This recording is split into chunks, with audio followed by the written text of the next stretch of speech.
Alam nyo ba na ang Petron Gasoline ay dumaan sa tatlong yugto ng pagmamay-ari? Bago natin ito talakayin, maaari bang palike at share sa content natin ngayon? Maraming salamat. Ang Petron ay nag-umpisa sa dayuhang kumpanya, hanggang sa naging sa kumpanya ng gobyerno. At sa ngayon ito ay nasa pribadong kumpanya na global ang operasyon. Nagsimula ang Petron noong 1933 bilang bahagi ng Esso Philippines, isang sangay ng internasyonal na kumpanyang Standard Oil Company of New Jersey. Isa ito sa mga unang kumpanya ng langis na nag-operate sa bansa. Noong 1973, binili ng pamahalaan ng Pilipinas ang Esso Philippines at pinalitan ang pangalan nito bilang Petrophil Corporation.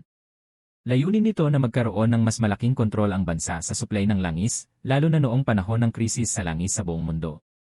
Pagsapit ng 1988, muling binago ang pangalan ng kumpanya at naging Petron Corporation na siyang kilala natin ngayon. Noong dekada 1990, isinapribado ang kumpanya at naging bahagi ng pribadong sektor. Noong 2008, nakuha ng San Miguel Corporation ang malaking bahagi ng Petron, kaya ito ngayon ang pangunahing may-ari. Ang Petron sa kasalukuyan ay isa sa pinakamalaking kumpanya ng langis sa Pilipinas.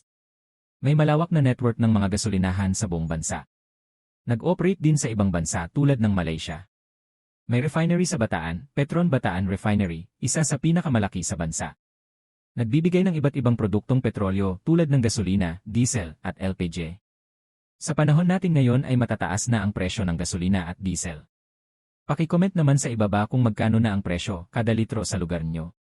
Salamat!